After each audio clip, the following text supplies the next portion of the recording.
Welcome into a very special off-season edition of Three True Values. That's right. We have put the season in the books for 25-26. We've looked ahead even a little bit to the 26-27 season in our last episode. Be sure to go check that out if you haven't caught that yet. We recapped the national championship, the Final Four, and took a look ahead at the way too early top 25. But on today's show, this is a coaching carousel special.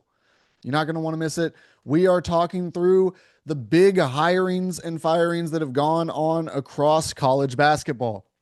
We're going to take you through the 50 jobs that have changed hands over this offseason. Already, just about all of them filled at this point. I believe that we have 3 across college basketball that are still vacant, all of them smaller jobs, mid to low major programs. And so we'll throw out the name of the program as we go through this list. We are going to hit you with all the names, but we're going to really focus in on the big moves that happen. We're going to take some time to kind of break them down a little bit more in depth as we get to whether it's a power conference job, whether it's a big name coach who is changing locations, or maybe even who is making a return to college basketball. We'll break it all down here for you. We're doing 3 segments here today. In this first segment, we're just going to really go alphabetically. I think that's the easiest way to do that when we have 50 names that have changed hands. And like I said, don't worry, we're not going to get too in the weeds on some of these mid and low major jobs.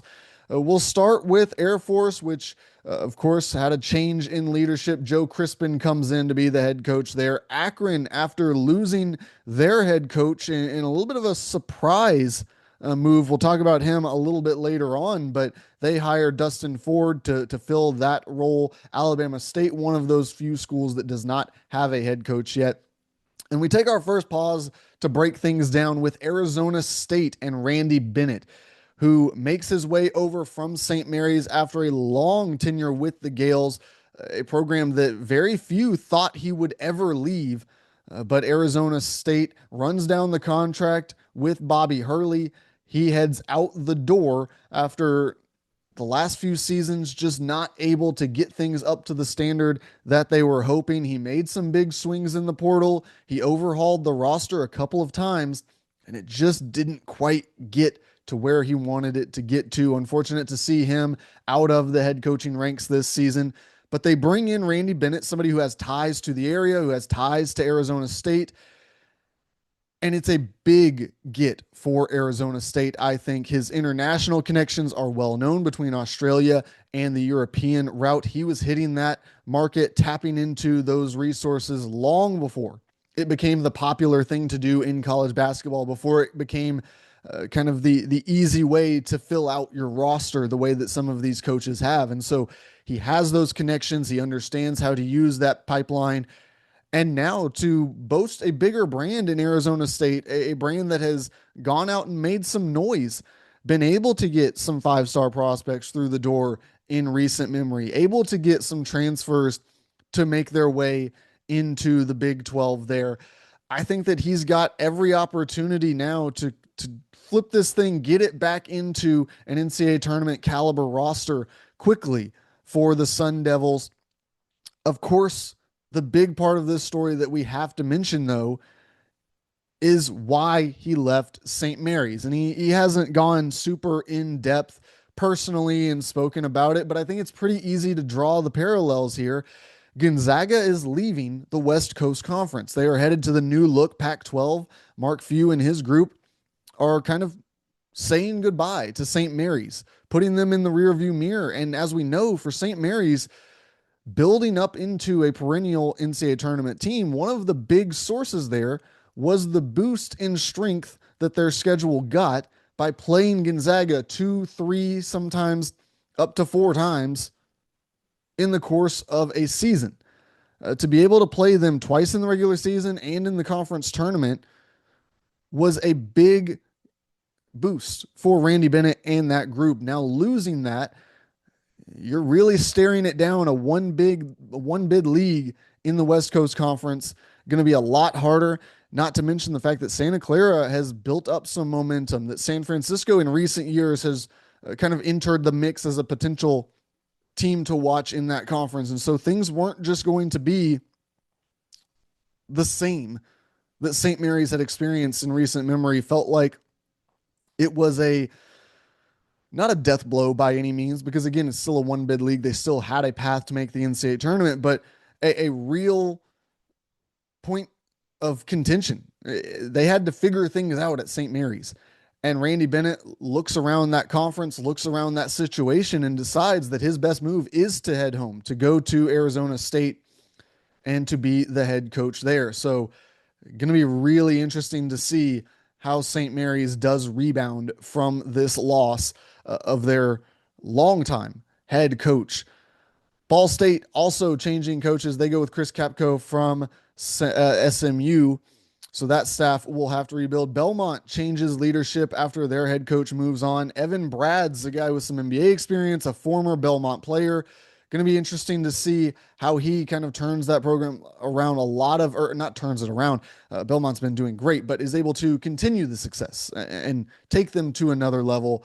He's a guy who's been very highly thought of, very well spoken of by those in the industry. Boston College, another one of these that we're going to take a pause and kind of break down a little bit. I've been very complimentary about Luke Murray as an assistant coach at UConn over the past few years. I think that he's a very bright mind. I think he's been a top candidate to land a high major job for 1, 2, maybe even 3 years now. At this point, he has really continued to grow and I think get better and better in that role. He's been ready to make this leap, and now he does. He heads to Boston College, which was a little bit of a surprise move because Boston College has been near the bottom of the ACC for a sustained amount of time now. So to see Luke Murray, a guy who you felt like should kind of have some sway, be able to land a decent position with some real opportunity, he ends up at Boston College. And so it'll be really fascinating to see how this goes, because I don't think there's any question about his coaching abilities, but he's going to need resources. Is Boston College ready to put the money behind Luke Murray, behind his staff, to go get the players they need out of the transfer portal, to recruit the way that they need to? Because look, we've seen him kind of sit behind Dan Hurley and learn how that UConn program was built. And if you can get a similar trajectory, that's something that you've got to sign up for. And I think you've got to back with whatever he needs in these early years to see if he can get things going and kind of start to model what his previous mentor was able to create. Butler brings in Ronald Norred, another guy who some NBA experience, a guy who has a relationship with that program. Of course, a retiring coach headed out the door. I think that this is another just good hire, solid, kind of understands the landscape that he's going to be walking into. And we'll see what the adjustment looks like. How is he able to grow in this role? Another kind of young coach kind of making his way up in this profession. Going to be interesting to see how he builds things there at Butler. Cal State Bakersfield brings in Todd Lee. Cal Baptist will bring in Kyle Getter. Campbell still has an open job, but Charleston brings in John Gross, the former Akron coach who made history in the MAC, continuing to win that conference tournament year after year, taking that team to the NCAA tournament and having some success there as a team that maybe they didn't advance deep into the field, but got respect from the fans, from the analysts as a potential upset team, a really fascinating team that got higher and higher seeds throughout the time that he was there. He makes an unexpected bounce to Charleston, which is going to be interesting to break down here. Did Akron not bring up the funds that he felt like they needed to continue to compete, to continue to push forward and get better, grow as a program? Because to move to Charleston, look, sometimes there's more at play here. Relationships with ADs, just happiness of a family in a certain region. Perhaps Charleston just sounded like a better spot to spend his time. I don't know.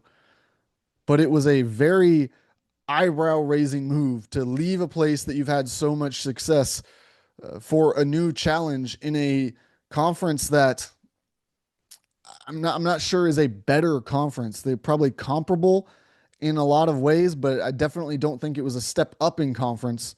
We'll see if he's able to continue his success that he had at Akron, bring it over to Charleston where he takes over.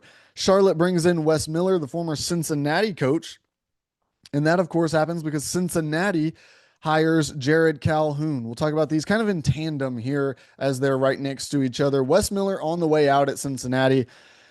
Uh, I think that this one falls under the old saying, the first time you think about firing a coach, it's probably time to do it. I think that's really what stuck with Cincinnati in this process as they decided to move on, decided to hire a new head coach because Wes Miller, things were not going well early in this season. It had been a concern, kind of trying to figure out what was going wrong. They had invested in the transfer portal, they had brought in some talented players, and it just was not going the right direction. But then something flipped. There was a switch that went off for that Cincinnati team, and they really turned things around.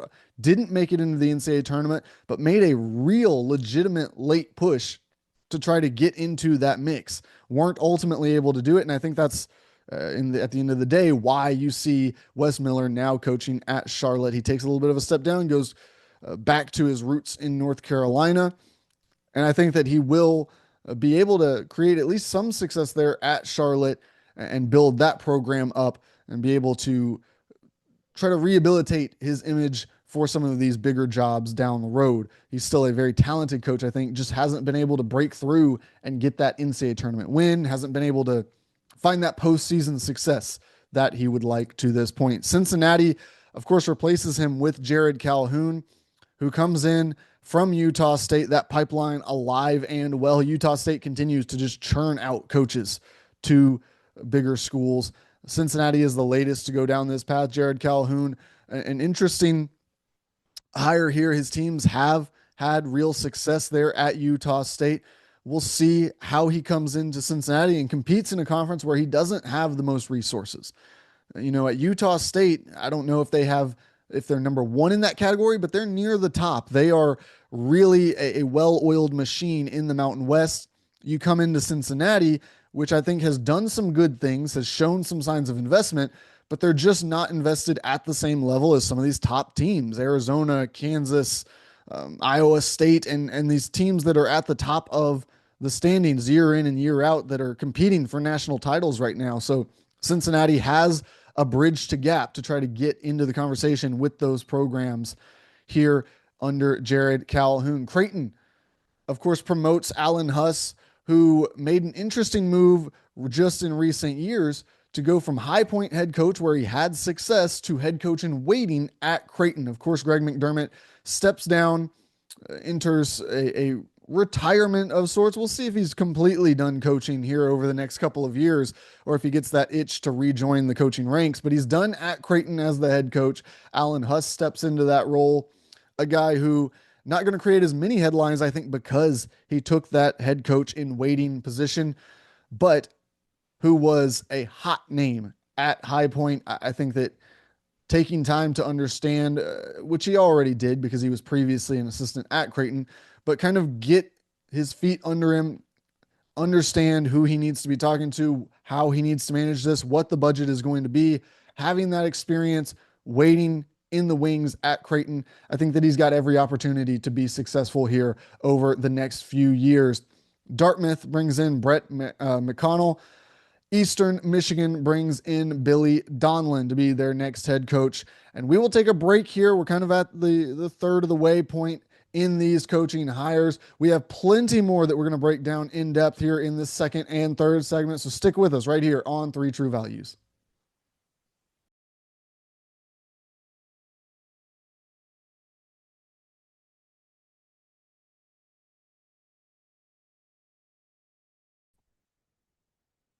Welcome back in. We're keeping things rolling here, breaking down the coaching carousel across college basketball.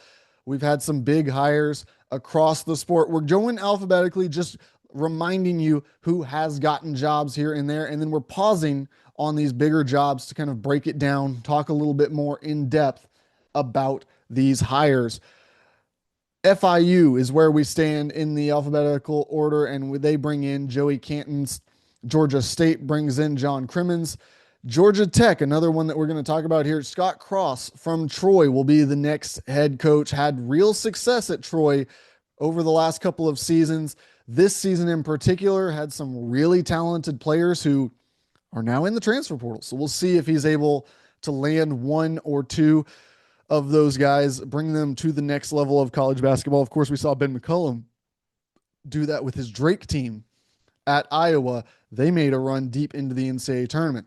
Georgia Tech has a little bit more growing to do than Iowa did when McCollum took over that job. So I'm not sure if we're going to see that big of a jump for this program, but it's going to be a fresh start. Georgia Tech loses a lot to the transfer portal after Damon Stoudemire leaves the program. Scott Cross will come in, and I think that he's a guy who, you look at his long-term coaching resume from start to finish, particularly as a head coach, and he's just won a lot of games. And now he gets his chance at this high major level, and we'll see what he's able to do at Georgia Tech. I think that if he can get the investment, if he can get some backing there, he could really bring that program back into NCAA tournament contention, at least be in the bubble conversation as we potentially get some expansion to that bubble here soon in college basketball. That's something we'll talk about on a different show, a different day.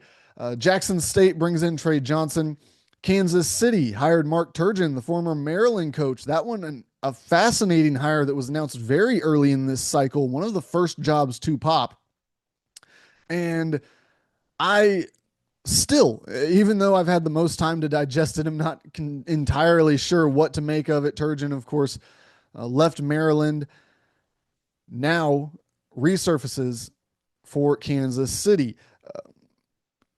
I think there's definitely an opportunity. He will be the most accomplished coach at that level of college basketball in that Summit League. So can he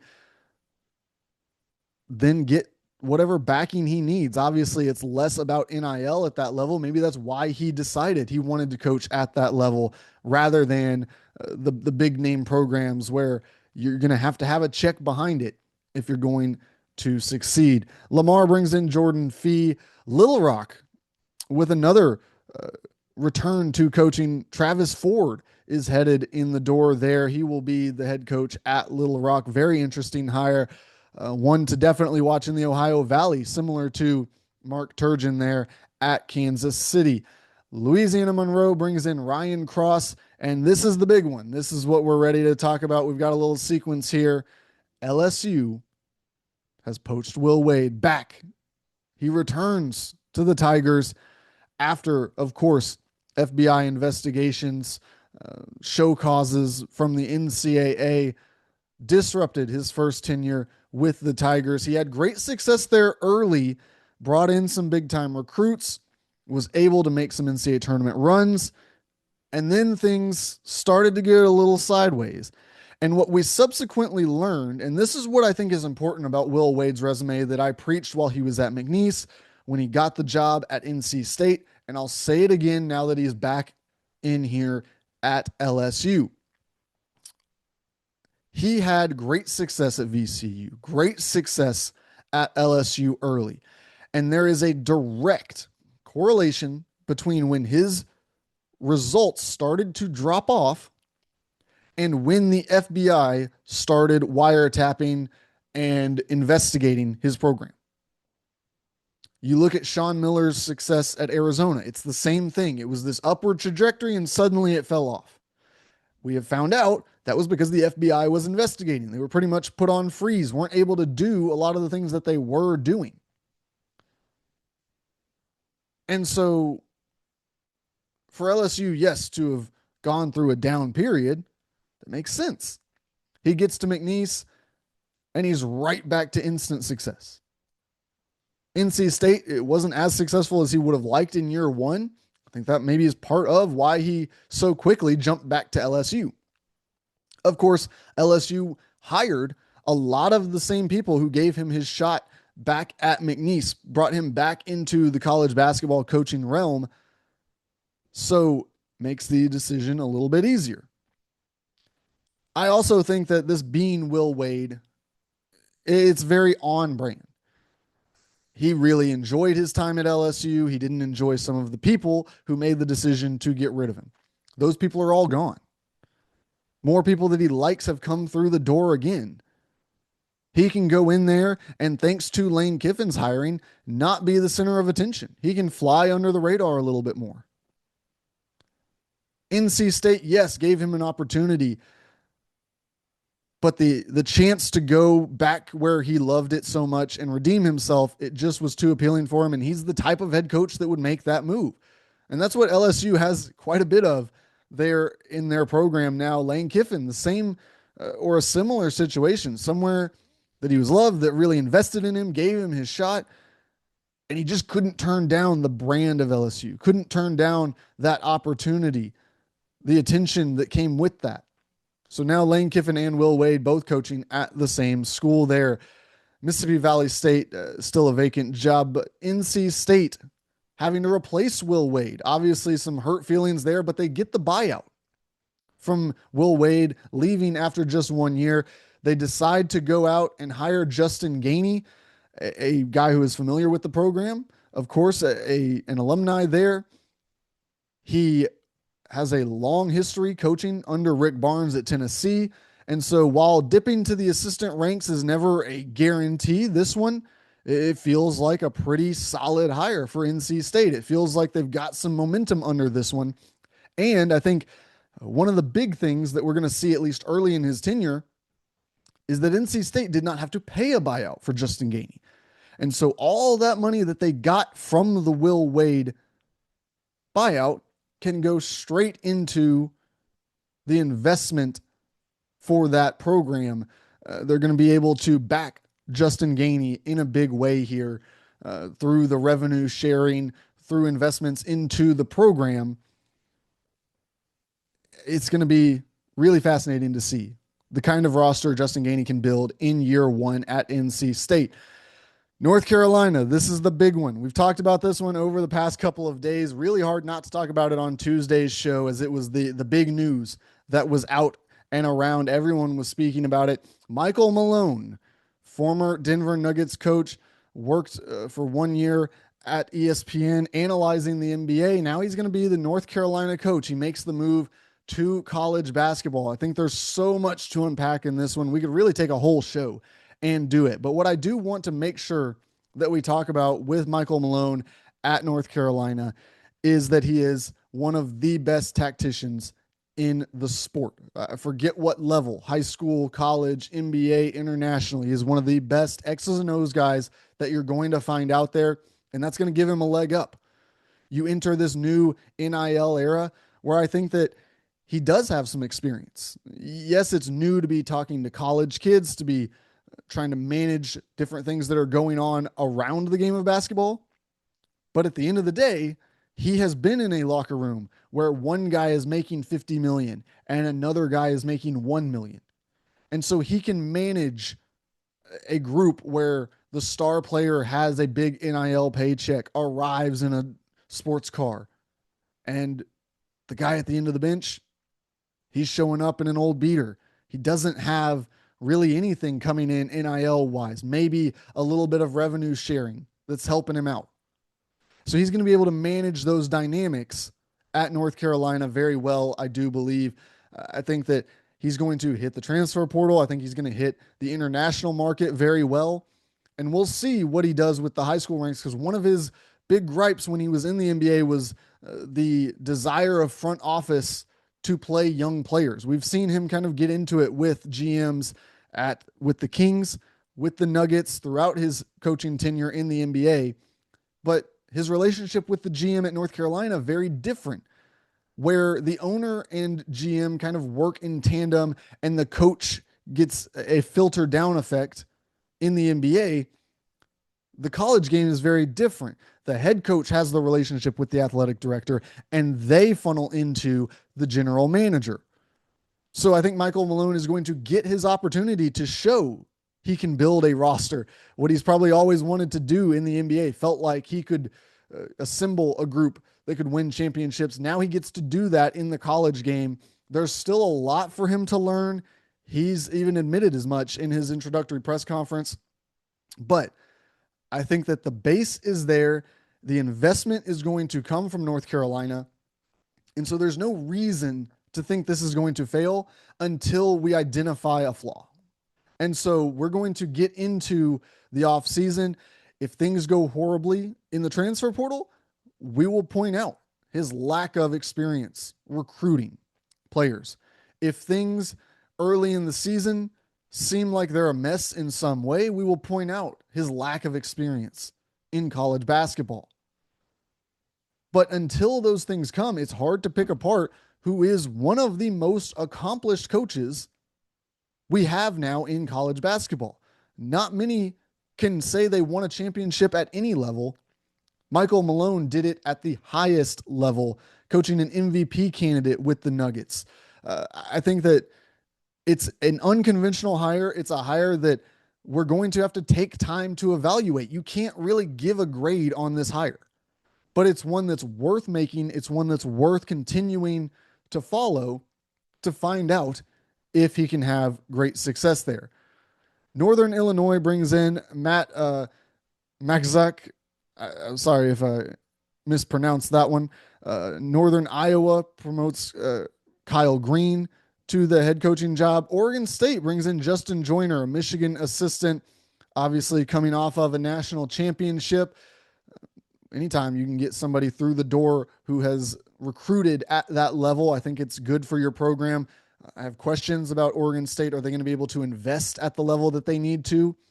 But in a new look Pac-12, maybe there's an opportunity for them to create a pathway to kind of funnel their way to the top of that conference and make some noise under a new coach. Pepperdine brings in Griff Aldrich, a coach that I'm very high on, of course, made it to the NCAA tournament a few years ago with Longwood, ends up taking the Virginia associate head coach job, now at Pepperdine as the head man again. I think that he is a very high-level guy, a really bright mind in coaching. So good to see him there at Pepperdine. We'll see if he can make some noise in a West Coast Conference that loses Gonzaga, that loses Randy Bennett from its coaching ranks. Maybe there's an opportunity to slide up into the mix and become one of those teams competing for an NCAA tournament bid. When we come back on the other side, we'll wrap things up. We'll take you through the rest of the coaching vacancies across college basketball right here on 3 True Values.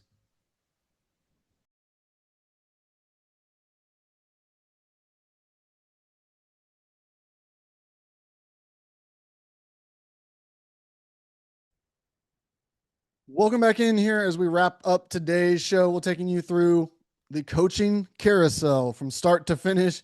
50 jobs have changed hands. We've gone through quite a few of them. We're going to take you through the rest right here. Just a couple more big ones that we're going to kind of pause on and break down a little bit more in depth. Providence, one of those that we're going to break down. Brian Hodgson comes from South Florida, one of the fastest rising coaches in the profession, from Arkansas State, where he arrived after being Nate Oates' lead assistant at Alabama. Before that, spent time with Oates at Buffalo. So he has followed the Oates tree, gets his start at Arkansas State, then makes his way down to South Florida, makes the NCAA tournament with that South Florida team, looks the part of a really competitive group. Does not win in the NCAA tournament against Louisville, but still a very good season for him. You saw the backing that he got with that group. His ability to go out and recruit at every level has just stood out immensely.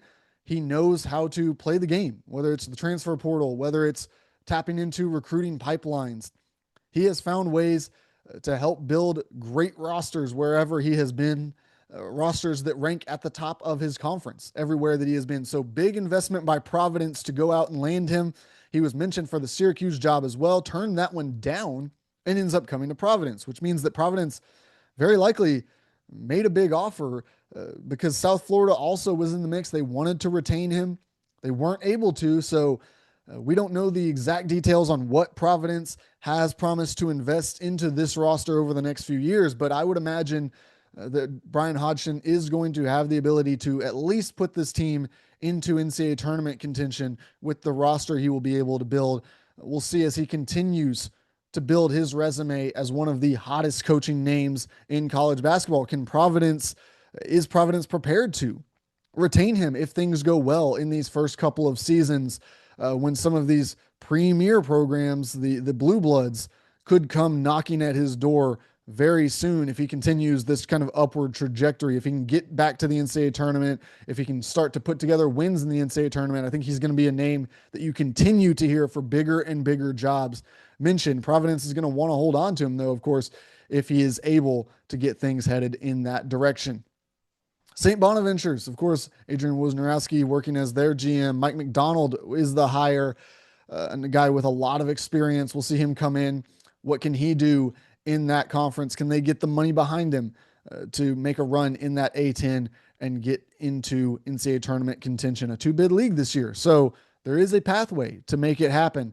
St. Mary's, of course, we know they had to replace Randy Bennett. Mickey McConnell, takes over. He was promoted from that staff. So he's got an understanding of the pipelines that they use, the way that they build the roster. It's going to be interesting to see. Can he keep them at the top of that conference? Because there's a window for Santa Clara, for San Francisco, for those teams to try to pick up momentum and get in the mix here. Knock St. Mary's out of that position as Gonzaga destabilizes things by leaving. San Diego brings in J.R. Blount, Iowa State assistant. I think that's a really interesting hire, one to monitor there in the West Coast Conference as well. Siena brings in Nevada Smith. Really interesting hire. We'll talk about Jerry McNamara and why they had to hire a new coach here in just a second. South Florida brings in Chris Mack to replace Brian Hodgson. Chris Mack, of course, great success early in his career. He gets the Louisville job, and it doesn't go to plan. But the interesting thing about the Chris Mack Louisville experience, if you go back and you break it all down, it's hard to get a full picture of what it was. Because, of course, COVID disrupted it. Of course, the second season after we came back to college basketball, they had contact tracing issues. So had a few seasons just get fully derailed, and he just wasn't able to bounce back, wasn't able to fix things, to right the ship quick enough. Things went wrong that next season, and he was out of there. Ends up taking the Charleston job, of course, last season. Now gets the South Florida position. Looks like he's starting to climb his way back up the board. Look, he is a really good basketball coach. And it's going to be a debate until he either does or does not get another premier job, whether it was simply a disruption of what he was able to do, or if this is more his pace. This is the type of program that he can lead to great success. Either way, South Florida will be glad that they brought him in, not likely to have a big drop-off, even after losing a rising star like Brian Hodgson from that position. Syracuse brings in Jerry McNamara, the former Siena coach, the former Syracuse assistant, and former Syracuse player under Jim Boeheim. And this is a hard one for me to break down because I think that McNamara did a really good job at Siena. We saw them play Duke close. I think that's a great sign. But in the same cycle that we see North Carolina go outside the quote-unquote Carolina family, and we see Syracuse, on the other hand, swing and miss on Brian Hodgson, and then immediately head back to the Boeheim coaching tree. Of course, Jim Boeheim took them to years and years and years of success. But I think that we forget, or we don't focus enough on how the end of the Jim Boeheim era went. Syracuse had fallen out of a perennial contender status. Syracuse was now a bubble team, a team that would miss the NCAA tournament, and it wasn't overly surprising at the end of the Jim Boeheim era. And that's nothing against Jim Boeheim.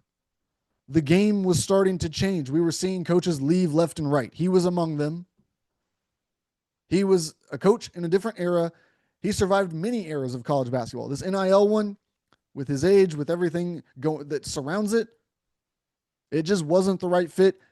He stepped out, retired, deserves everything for his Hall of Fame career.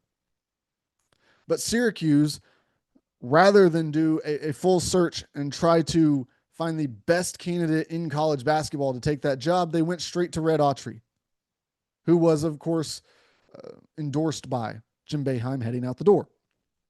A former player, a former assistant coach. Had not really coached anywhere outside of Syracuse. So Autry comes in, and they don't really back him because it's easy when it's just the successor to keep the status quo. It's hard for him to push back and say, no, I need this. He doesn't have the same leverage. And so the things that were going wrong at the end of the Jim Boeheim era, they never got fixed. In fact, they got worse because the NIL era became more and more important. We haven't seen Syracuse invest at the level that they need to. And so for them to pull the plug on Red Autry, it felt like a chance for a fresh start. You hear Brian Hodgson's name come up, and you wonder, will they invest the money to go get him, to build a roster for him, and to spend with the real contenders? Hodgson taking Providence, I think, is a glaring sign that that did not happen, that they were not willing to invest at that level. And so where do they turn? Well, to the other assistant that was on staff at the same time as Red Autry, Jerry McNamara, who at least we can say did leave the Syracuse staff, got some of his own experience, had success at Siena. I think he runs good stuff. I think he's a very bright basketball coach. What I question is whether he's going to come in there and have the sway to demand money, to demand investment, to demand new ways of doing things that the front office at Syracuse is going to have to do to reach the heights that they want to reach, that their fan base feels like historically they should be at with the Dukes, the North Carolinas. They're not playing the same game right now. So Syracuse has a lot to figure out there. I think Jerry McNamara, again, brilliant mind. He has everything he needs to do it inside. Does he have the people around him, the resources around him to get it done? That's the question at Syracuse. Tarleton brings in Eric Hott. Tennessee Tech hires Tobin Anderson, who returns to the head coaching ranks. Troy brings in Adam Howard to replace Scott Cross. UNC Greensboro brings in Jared Haas, former Stanford head coach. Interesting hire there. We'll see how that goes, kind of crossing the country to take this position in the Southern Conference, the SoCon there. UNC Greensboro could be in the mix here with a new head coach. Utah State brings in Ben Jacobson, a longtime head coach at Northern Iowa, makes the move to Utah State. Look, this Utah State program, they invest near the top of their conference, and they had kind of a mold. We've seen them bring in a lot of coaches who then quickly went out the door for bigger jobs, for more prestigious positions. Jacobson, an older coach, a more accomplished coach in terms of his lifelong resume, now reaches Utah State. Do they view him as maybe the guy who does stick, who does stay for an extended amount of time, who this is his big job that he wants to get and wants to build on? Could be the case. We'll see at Utah State how things go there. I think it's a great coach and a program that is investing near the top of its league. So I have to assume that things are going to go well there under Ben Jacobson. UT Rio Grande Valley brings in Brandon Chambers to be their head coach. Weber State brings in Caleb Canales, a former NBA assistant, one-time an interim head coach in the NBA. Of course, has connections to Damian Lillard. I'm sure with his connections to that basketball program that played some type of role, but really, I think that's going to be an interesting one to follow. A guy who goes from the NBA down into the Big Sky Conference. I think certainly in terms of resume, he's going to have one of the best in that league. West Florida brings in Tanner Smith, and Western Michigan has a new head coach. It's Khalil Fennell. That rounds out the 50 coaching changes that we have in this coaching carousel. So many new names. We've got some big jobs that have changed hands, and we're going to see how they handle their first off season in their new location. Coming up over the next couple of weeks, we're going to watch the transfer portal play out. We're going to keep you up to date here on Three True Values with everything happening in the transfer portal here. We're going to have the latest commitments. We're going to talk about the players that are in, the schools that are building momentum, that are rising up the rankings as they add players to their roster. We'll keep you updated on all that and so much more here on Three True Values over the next month or so. And then we're going to kind of lock in. We're going to talk more about recruiting. We're going to talk about the NBA draft before we get fully into draft talk for the month and a half leading up to the NBA draft in late June. So it might be the offseason in college basketball, but we have plenty to talk about here on Three True Values. Stick with us. Come back next week. We'll be talking about the transfer portal right here on Three True Values.